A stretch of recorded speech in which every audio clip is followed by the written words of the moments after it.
بسم الله الرحمن الرحيم والصلاة والسلام على رسول الله صلى الله عليه وسلم. أما بعد, السلام عليكم ورحمة الله وبركاته. Zitambue hukumu za sheria ya dini ya Kiislamu wayemvere na haki za kudai mgosi wa kwako.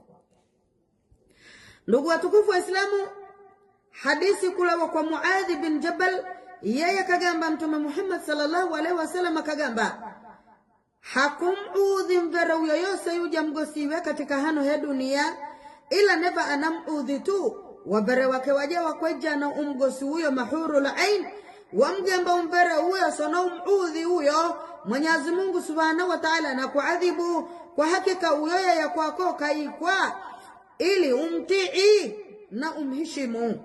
Kwa hivyo basi ajarashaka saneze akuleke niyo eza kwetu chue. Hadithi hiyo wa ndugu zangu Waislamu ihokerwa ni Tirmidhi na pia kagamba ni hadithi hasan. Ni kipindi gani ndugu yangu Muislamu? Ama hadithi hiyo ya chihi nyambwani. Hadithi hiyo ya chifunda suwe kuwa kuudhi wagosi si chindu chedi male. Kuwatukana wagosi si chindu chedi. Kuwajamanyiza maudhi ama yajawa wakulemera ni ocho chaja manya sivedi male. Kujamanya chindu chochose ambaye chenye kulava furaha yake au chenye kumudhi sivedi male. Na kipindi ambaye naba inatokea ikhtilafu ya kugutirana au ya kutoana hali kadhalika, basi kipindi chia wewe kumjamanyiza kashifa ya kumtukana na kumgutira na kumdhalilisha wabere wake waja aikiwe ni Mwenyezi Mungu Subhanahu wa Ta'ala kunga kagalukiana na uluvi yawmul qiyama baada ya kufa na faulu wa dunia muhurul aini au ni watana kushinda we wanamesoma kula kakusinya noge yako itanga ni watana siwe na mie chukununga zuwa ja mazambi na lumbi wa mazambi yano dunia male. Kipindi chia wabere wake wakugamba bihi wa umvere ukumudhi umgosi sana umudhi huyo Mwenyezi Mungu nazea kuadhibu wachinga tahdhari na wachinga nasaha. Sana umudhi huyo Mwenyezi Mungu na kuadhibu Allah. Kumbe mgosi unamudhi Allah Subhanahu wa Ta'ala na kuswere hatua ya kukuadhibu. Lakini pia gamba sana umudhi huyo mjere mashaka sanaweza kuleke niweza kwa tuchue Allah. Kumbe wagosize tukuna wabere wetu mahurul aini wa kuangoja na wakuona hivyo chukua udhi.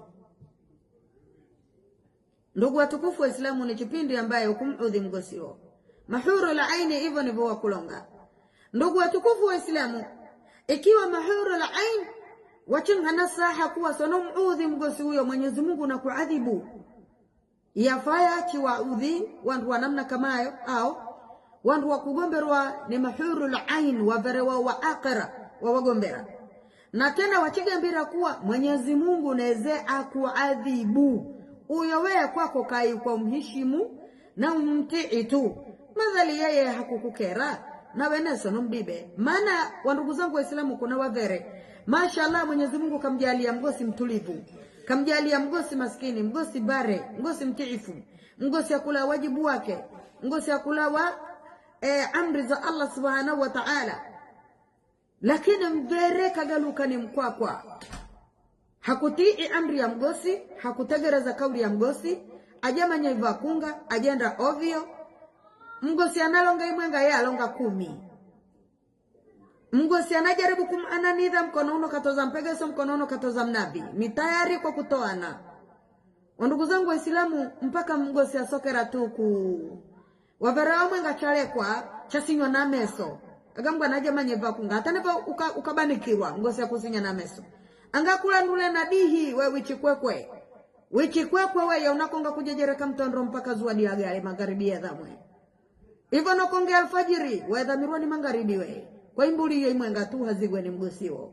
Ndugu watukufu wa Islamu achukungi kwa chikagaluka hivyo male. Wanani amana na nachikauzwe chihishina ovihi. Wandugu zangu wa Islamu akhira si chindu chukungira msazigo male. Wala sakaratul mautu si chindu chukungira msazigo male. Wala jana haikupatikana kwa sala shana ichadu male. Mgosi wa yuna usoire ya mangana jana yako na hija kwa daka kujara nari. Ikiwa yeye si mru wa kukusumbula. We niyo wa msumbula na wa mkurubu na wa mjaraziki. Niyo wa mzikisha ano ya dunia. na nokambwira luvya kuistareha na waverewe yao, na utambue kuwa weneva ukamu na sikindu basi kuna waverewe yao mndani mwa janna wakumtamana na wakumsubiri kwa hamu awagwiraini ili wakistarehe naye. Wana ujumbe kula kwa Allah subhanahu wa ta'ala. Ndugu zangu waislamu, wabillahi tawfiq. Assalamu alaikum wa rahmatullahi wa barakatuh.